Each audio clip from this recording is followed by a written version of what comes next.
that Israel may use a nuclear weapon in Iran. It seems to be very dangerous, but surely countries like China and Russia, what can be done short other than condemnation? Later. 美伊冲突打到现在，中国明明不是这场风暴里的主角，但外媒总能从不同的角度问出尖锐的问题。最近一位西亚的访谈节目主持人就当着高志凯的面亮出了自己的锋芒。他问道：这场战争继续下去，中国难道一点好处都没有吗？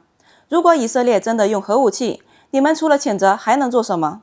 在这个主持人看来，中国一边反对战争，一边又可能从能源结算地缘格局变化中受益。说白了，这话听上去是在提问，实际上更像是在逼问，甚至带着点看低中国，笃定中国不敢下场的意味。这场看似普通的采访，在我看来更像是一场隐晦的国际交锋。面对这种带刺的挑衅，高志凯是如何一一化解的？中国的立场到底是不是他们想象中的那样软弱和被动？来看视频。Let me ask you something, Victor. Let's look at this current war against Iran from your point of view, not Beijing's, okay? Just you as an analyst. Here, I'd appreciate some of your famous frank talk, okay? What are the benefits for China as this war continues? And I mean, we know the negatives. You outlined those things. You know, this affects the world. It affects energy trade, which China needs. It affects, you know, international relations. We could be on the cusp of World War III.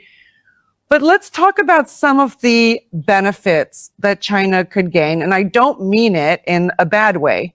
I mean it in a geopolitical way, just pure assessment and analysis. Do you not think, for instance, that Iran's demand that cargo traversing through the Strait of Hormuz must settle payments in yuan and potentially other non-Western currencies?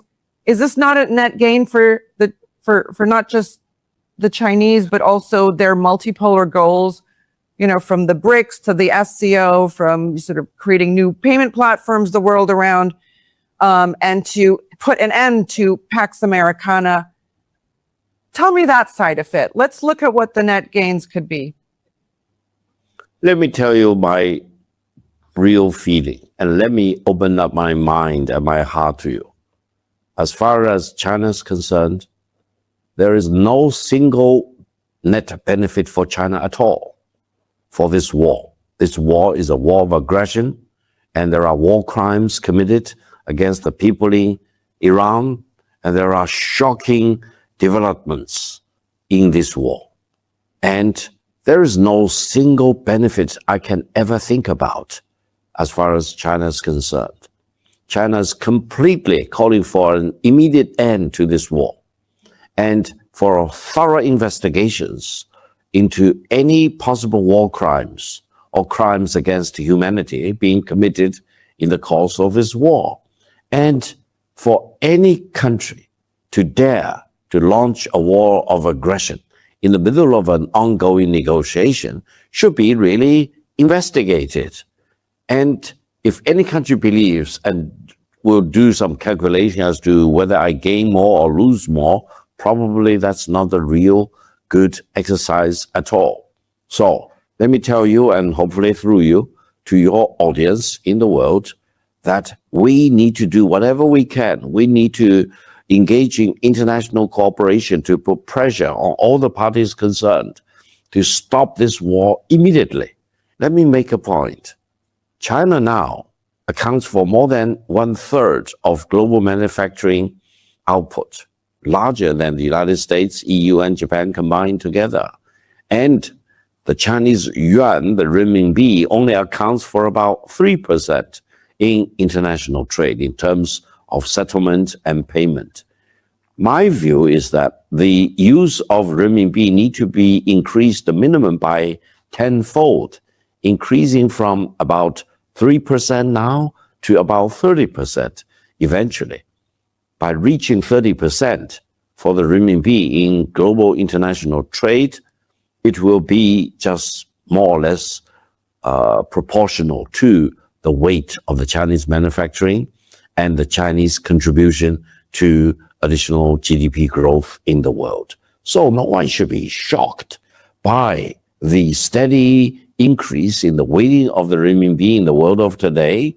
And eventually, I think, with the war or without the war, the Chinese contribution to global economy, to manufacturing, to industrialization, urbanization, connectivity of all kinds, and to defending international trade, for example, free trade, will continue. And if any country wants to use renminbi to settle their trade in oil trade or gas trade or otherwise, we will always welcome. But we do not think this is a benefit that China will get for the continuation of this war. I want to see the war ending immediately, tonight, hopefully. And I want the United States and Israel to go back and search their soul. And they should never be allowed to launch another war of aggression against any other country, including against Iran. And Israel should never pretend that they have the truth. They have developed nuclear weapons. There are reports that on quite a few occasions they threaten to use nuclear war against other countries.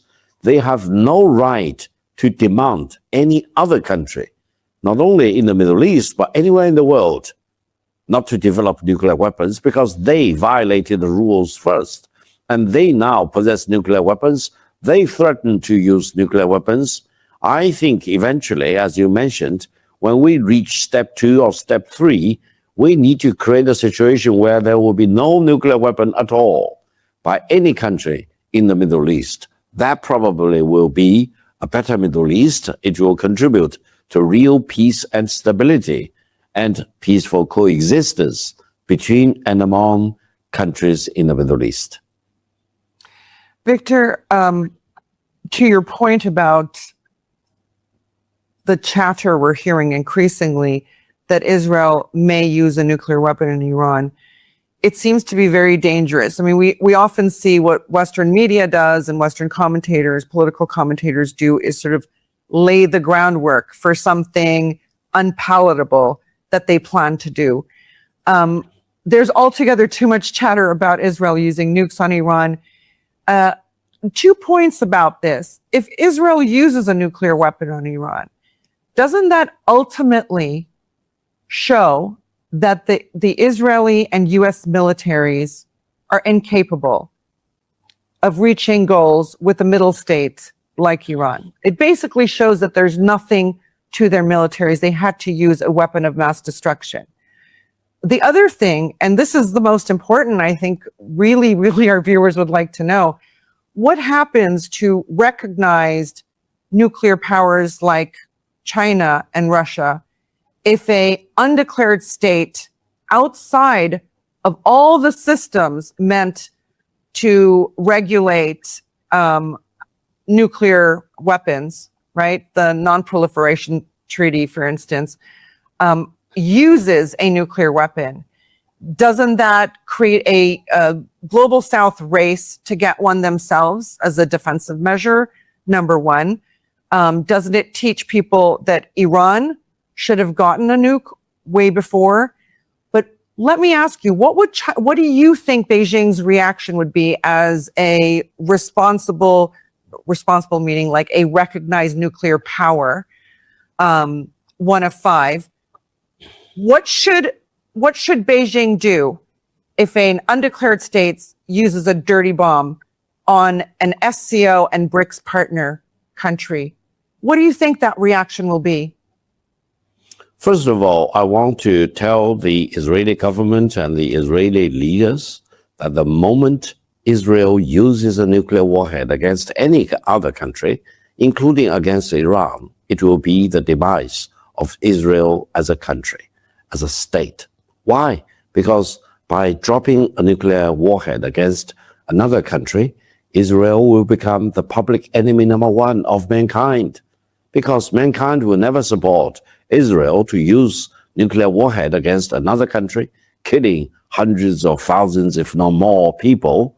And they will really ignite huge condemnation among other countries against the government or the regime in Israel and causing the demise of Israel as a regime, as a country.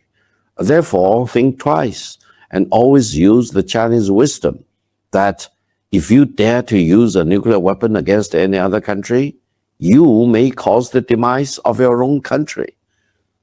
That's number one. Number two is that if Israel dares to use a nuclear warhead against other country, it will ironically accelerate the whole process of other countries in that part of the world try to build a nuclear bomb. And eventually there will be a huge explosive growth of nuclear weapons in that part of the world. And eventually it probably will cause the destruction of the whole region as, for example, a livable environment for hundreds of millions of people. I'm actually encouraged by one thing that President Trump said today when asked whether Israel will use a nuclear warhead. President Trump said, no, they will not. Very similarly and very firmly, and I hope President Trump is at least genuine in this particular point. So I hope peace eventually will prevail, sanity will come back, and Prime Minister Netanyahu should be halted from ever daring to think about using a nuclear warhead against other countries, because the consequences of doing so will be huge. And he himself and the government of Israel and the military in Israel will be considered public enemy number one for mankind. But Israel is used to condemnation. It is the biggest violator of UN Security Council resolutions in the UNSC's history. Is condemnation enough? Can nuclear powers actually act in a scenario like this? Is it in the interest of nuclear powers? I'm not asking for secret plans, but surely countries like China and Russia cannot tolerate this kind of thing, and which will lead to exactly massive proliferation of these weapons. Must it not be nipped in the bud immediately so that nobody thinks of doing this again, is really my question to you. What can be done short other than condemnation? It's not only condemnation. I mentioned the moment Israel dares to drop a bomb against other country will be the moment of the demise of Israel as a country or as a state. And there are different meanings in what I have said. It's not a threat against Israel. It's a threat against anyone in Israel who dares to think about using a nuclear warhead against other countries. And as I said, if they dare to do that, they will be public enemy number one. And this is not just condemnation. There will be huge consequences if Israel dares to use a nuclear weapon. Now, on the other hand, I think we all need to figure out why Israel believes it is in a position to dictate to the United States or even to order around how the US troops need to be deployed. And allow me to make one point. I think it is right now the high time to expunge the evil as represented by Jeffrey Epstein and whoever who is with him. Now, this is a very important point. I do not want to go into further details. Does China have the files? Well, eventually everything needs to come out to the sun. Let's wait. Okay. I like that kind of strategic ambiguity. Later. 看完这段采访，我最大的感受就是，西方很多人直到今天还是没有真正读懂中国。而那位西亚女记者的提问方式，其实恰恰把这种误读暴露得非常彻底。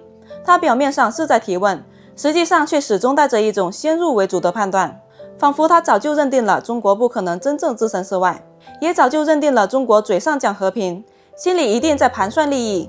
她太想逼迫高志凯承认，中国也和其他大国一样，是在战争的缝隙里寻找筹码，是在混乱的局势中收割的国家。